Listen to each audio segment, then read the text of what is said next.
Айхан аға, жалпы журналист болу өте сауапты әрі жауапты жұмыстардың бірі. Жалпы бұл таңдауға қалай келдіңіз? Сол туралы өзіңіз бір ауыз айтып өтсеңіз. Журналистикаға әкеміз арқылы келдік. Әкем енді ауылда қарапайым қызметкері, қарапайым шаруа болса да, сол аудандық газетпен байланыс жасап, селолық тілші деген атанып, үнемі мақалалар жазып тұрды. Әрине енді ол әкеміздің үлкен оқу орнына барып, диплом алып, журналист атануына жағдай болмаған. Ол кезде сондықтан сол балаларының журналист болғанын қалады. Мектеп кезімізден баулыды. Сол мектеп кезімізде аудандық газеттерге, бұл кезде балалар газеті болатын, республикалық ұлан, бұл кезде ұлан емес, Қазақстан пионері деп аталатын журналдар болатын, соларға мақалалар жазып тұрды. Әкеміз де көмектесті. Осылай енді әкеміз осы өзінің 4 бала, 2 қыздың ішінен осы менің журналист болғанымда қалады. Енді сол ебім бар екенін байқады ғой деймін. Бірақ бізде мектеп бітірген кездерде сол заман қиын болды да, журналистикаға бара алмай мұғалімдікті бітірдім. Бірақ сол мұғалім болып істеген жоқпын. Бірден сол осы 96-да институт бітірген жылы бірден сол қалалық газетке жұмысқа тұрып, осы журналистикаға ден қойдым. Былай айтқан кезде журналистикаға алғаш қызығушылық танытқан, сол тартқан өзімнің әкем. Яғни осы салада жүргеніңізге 30 жылдай болды. Қандай тамаша. Енді аға осы 30 жылда өзі бір журналистика қызыққа толы, әрі қиындығы да арпалысып қатар жүретін мамандық қой. Қандай да бір есіңізде жазған осы ең үздік деген бір мақалаңыз, немесе бір өте бір қиналыспен келген мақалаңыз бар ма? Енді менің ең алғашқы еңбек жолымда сол Шымкент қалалық Шымкент тербеткен газеттен бастадым. Студент кезімде сол жаққа жазып тұрдым. Ең алғашқы жазған мақалаларымда есімде ол 96 жылдары енді заман бұзылып жатқан кез, жаңадан тәуелсіздік алып қайта басқан кез. Сондықтан мынау қоғамда мемлекеттік басқаруда үлкен өзгерістер болып, ел не болып жатқанын, не болатынын, қайда бара жатқанын білмейтін кез, аласапыран кез, нарықтың алғашқы жылдары. Сол кездерде жаңағыдегі базарлар пайда бола бастады. Содан базар деген жабайы базарлар пайда болды. Кәдімгі асфальттың үстіне отыра қалып, ақжаймен жая салып, жәшікті қоя салып, заттарын қойып сататын. Ол мынау алғашқы кезде біртүрлі көрінген рас. Содан біз сол журналистер болып, сол базарларды аралап, осыны санитарлық талаптарға сай емес қой, жабайы базар ғой деп, ең алғаш мақала жазып, сол газетке шыққан кезде ауылдағы әжем газетті оқиды, сол оқып, қорқып, ойбай сен пәлен базардың басын сынап жазыпсың, ертең күні олар ұрып кетпей ма, соғып кетпей ма. Енді содан қаламыз түзелді, содан еңбек жолымыз басталды. Облыс газеттері, республикалық газеттерде істедік, талай сын мақалалар жаздық. Ол басымызға да қауіп төнген кездер болды. Дәл осы біз жазған сын мақалаларға байланысты талай адамдар, біршама адамдар қызметтерінен кетті, кемшіліктер түзелді. Енді әсіресе мынау менен журналистикадағы ең сол қаламына қуат беріп, ол ең жарқырап көрінген кездердің Жас алаш газетінің осы жамбыл облысы меншікті тілші болған кезім деп ойлаймын. Сол кезде осы енді Жас алаш, ол кезде енді мен 2005 жылдан бастап істедім. Ол кезде жасыратыны жоқ, газетке деген жұрттың әлі қызығушылығы өте көп болатын. Жас алашқа шыққан мақалаларды осы күтіп отырып оқитын әлі күнге шейін айтады. Енді талай сындар жазылды, ол енді талай кемшіліктер түзелді. Мына бір мақалам енді анадан гөрі артық еді, мынау сәл солғындау болып қалды деп біреуін артық, біреуін кем санай алмаймын. Бірақ сол осы өзіміздің қаламыздың қуатының арқасында осы қоғамның түзелуіне біраз атсалыстық деп ойлаймын. Тамаша, енді сіздер әрине үшінші билік деп жатамыз ғой, сол себепті өте керемет екен. Енді осы орайда аға, қазіргі кезде ақпараттың дамыған кезеңі. Мысалға, жасыратыны жоқ, бір пайдалы тұстар болса, залалда қатар жүреді. Мысалға, әсіресе жалған ақпараттар, фейктер деген өте көп. Енді журналист маманға жалған менен шындығын ажырата білуде, ойлаймын, оның да өзіндік бір қиындықтары, қаншама уақытты, қаншама қажырлықты талап етеді. Осы жолда өздеріңіз қалай жалпы жалған ақпаратты шындықтан ажырата аласыздар? Ол қаншалықты уақыт кетеді, осы туралы сөз қозғасақ? Енді жалған ақпаратты ол адамның санасына бермесе, ол мысалы тоқтау сала алмайсың. Өйткені қазір жасыратыны жоқ, қолында ұялы телефоны бар, интернетке қосылған адамдардың барлығы ақпарат таратылады. Әлеуметтік желіге қосылады, Facebook бар, Instagram бар, басқа да әлеуметтік желілерде осындай көрген білген жазып жатады. Біреулері енді шын айту керек, мына өтірікті қосып жазады, естігендерін жазады. Сондықтан ол енді қазіргі анау біздің жаңағы ақпарат тарату мәселесінде жалған екенін ол адамның өзі аңғарып, өзіне тоқтау салмаса, оны былай таратпа, мынау өтірік, мынау жалған, мынау рас деп сен оны былай айқындап бере алмайсың деп ойлаймын. Енді шынайы ақпарат таратуда газеттер ғана қалды ғой деп ойлаймын. Мысалы бізде газеттерде тілші мақаланы жазады, бөлім меңгерушісі оқиды, заң бас редакторының орынбасары оқиды, бас редактор оқиды. Былай шыққан кезде бірнеше сүзгіден өтеді. Сонда жаңа айтады, мына факті дұрыс па, мынау қайдан алдың, мынаны ертең сұраса не дейміз деген сияқты сұрақтар болады. Сондықтан шынайы ақпарат көбінесе әрине газеттер, әрине шынайы ақпарат тарататын жаңағы енді сайттарда, басқа да ақпарат құралдары бар ғой. Газеттер шынайы ақпарат таратуда әлі де болса сол көп үлесті алады ғой деп ойлаймын. Ақпараттық сайттар болсын, ақпарат құралдары ең бірінші жаңағы сол оқырман тарту үшін, просмотр дейді ғой, жаңағы таралымды көбейту үшін кейде осындай бір дүниелерге барады ғой деп ойлаймын. Мынау журналист білікті маман болғандықтан қалай ойлайсыз? Осы қандай да бір тақырып жазатын кезінде, соны сөз ететін кезінде жалпы бейтарап болғаны дұрыс па, әлде қоғамдық пікірге көбірек әсер ету үшін сыни тұрғыда да өзінің көзқарастарын білдіре алады ма? Мен енді мынау 30 жыл болды журналистикаға келе жатқаныма әртүрлі позициялар болды.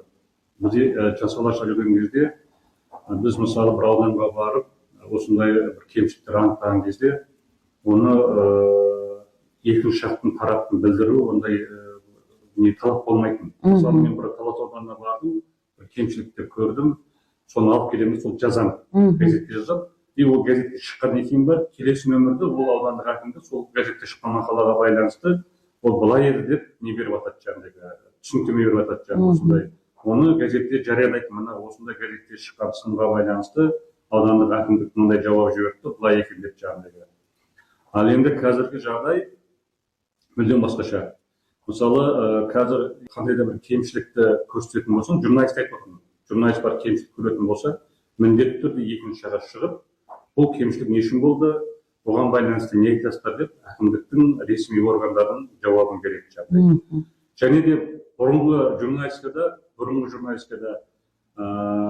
тілшілер өзінің ойынан қоса беретін, жаңағы өзінің позициясын білдіре беретін. Мынау дұрыс емес қой, мынау жаңағы адамгершілік нәрсе ғой.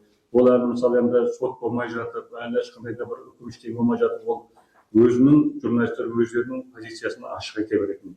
Қазірде позициясын ашық ет, бірақ дегенмен де қазіргі журналистика екі ортаны тек қана ақпарат таратумен ғана айналысады да, ешқандай да былайша айтқанда ол оқиға туралы өзінің позициясын, ойын білдірмей, ол шешімді оқырманға қалады.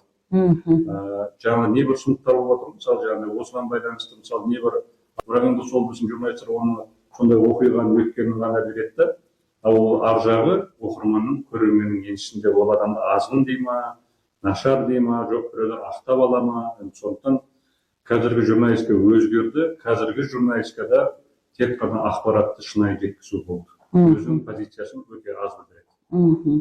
Ал енді мынау адам екі нәрседен қателеспеу керек деп жатады ғой. Бір әрине өмірлік серігін таңдау болса, екіншісі мамандық деп жатамыз. Осы мамандық таңдаған кезде қалай ойлайсыз? Журналистикаға мысалға айтады ғой, 1% егерде талант болса, 99% еңбекпен келеді деп.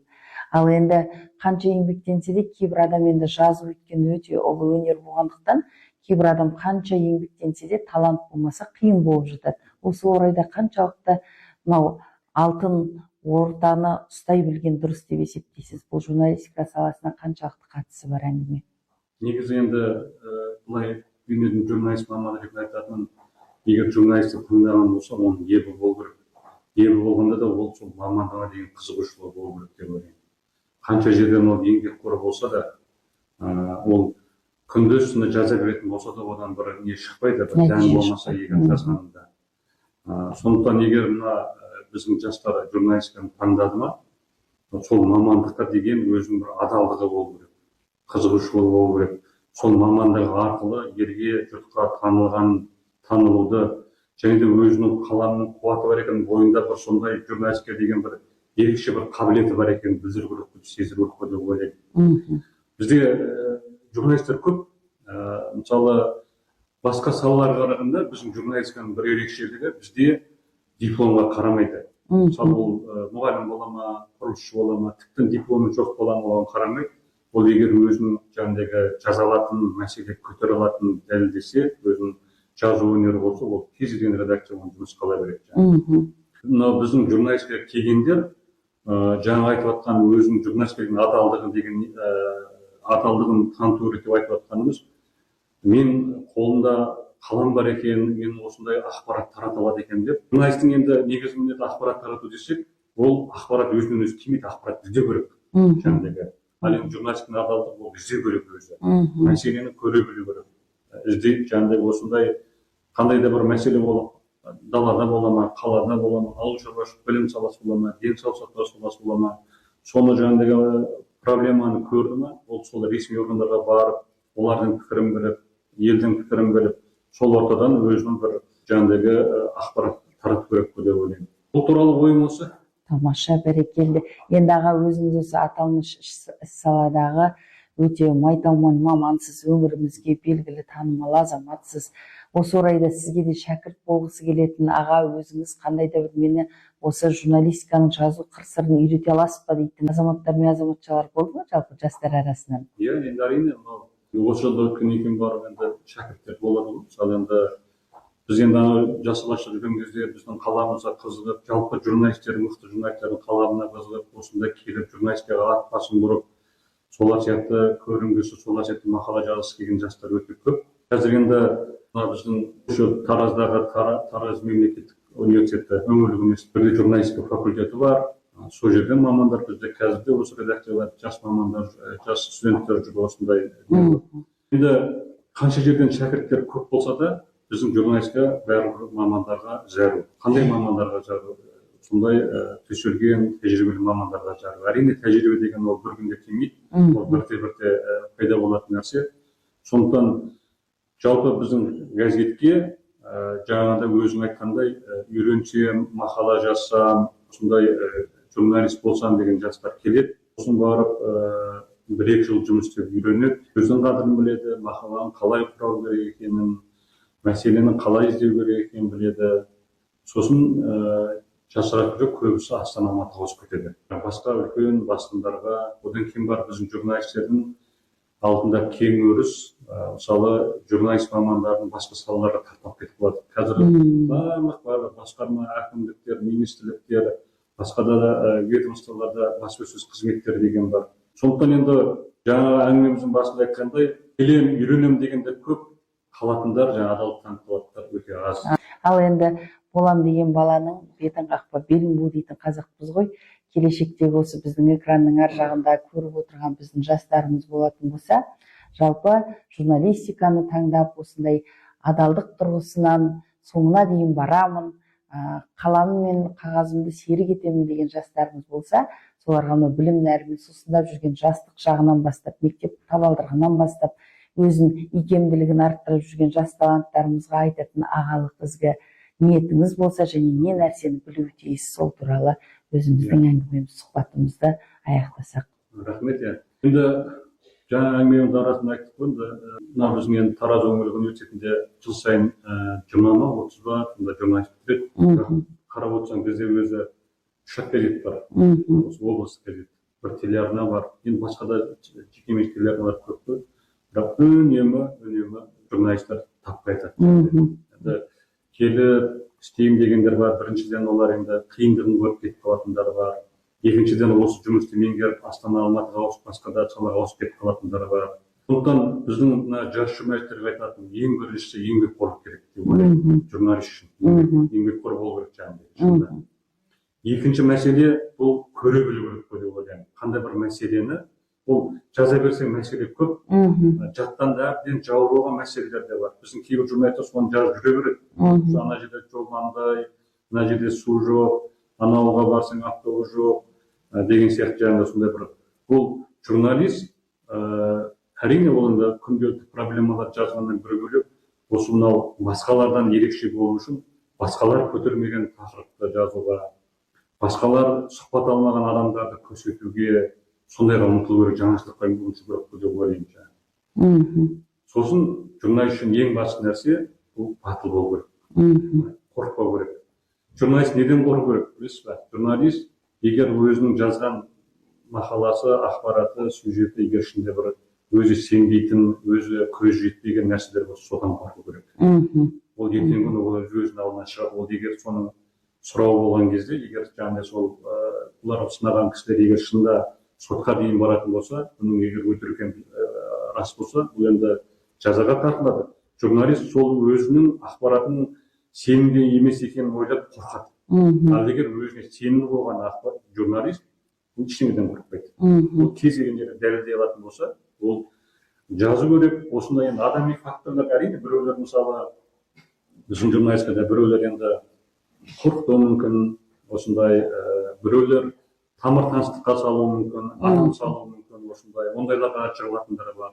Одан мысалы енді журналист өзінің абырой беделін құртады. Ол барған жерден информация алды, адамдарды тыңдады, алып келіп мына жақта шығармай қойды мысалы.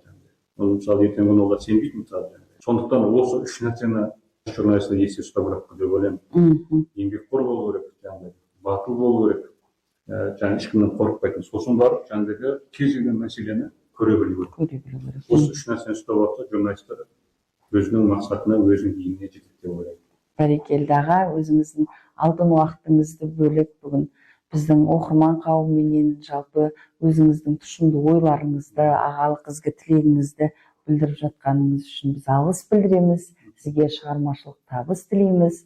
Ойыңыз ұшқыр, қаламыңыз үшкір болсын. Рахмет.